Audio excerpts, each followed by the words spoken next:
یہ جگہ ظلمت ہے جہاں داخل ہونے والا کبھی واپس نہیں آتا۔ تم کون ہو؟ میں ذوالقرنین ہوں، اللہ کا ایک بندہ۔ میں مشرق و مغرب فتح کر چکا ہوں، مگر آج آیا ہوں آب حیات کی تلاش میں۔ یہ راستہ موت ہے یا انسان جن کوئی نہیں پا؟ اگر یہ راستہ موت ہے تو میرا مقصد حیات ہے۔ خوفناک اندھیرا، مگر ذوالقرنین کے قدم نہ رکے۔ آگے حضرت خضر تھے، پیچھے ذوالقرنین اور درمیان تقدیر۔ اندھیرے میں ایک نورانی چشمہ ظاہر ہوا۔ حضرت خضر نے آب حیات نوش کیا اور آج تک زندہ ہیں۔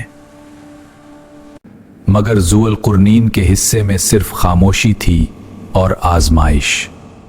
اندھیرے میں ایک فرشتہ ملا۔ میں قیامت کا انتظار کر رہا ہوں۔ یہ انسان کی مثال ہے۔ ہزار نعمتیں بھی کم پڑ جائیں، انسان پھر بھی سیر نہیں ہوتا۔ مگر قبر کی ایک مٹھی مٹی سب خواہشوں کو ختم کر دیتی ہے۔ آج جان لیا، حقیقی فتح سلطنت نہیں، قناعت ہے۔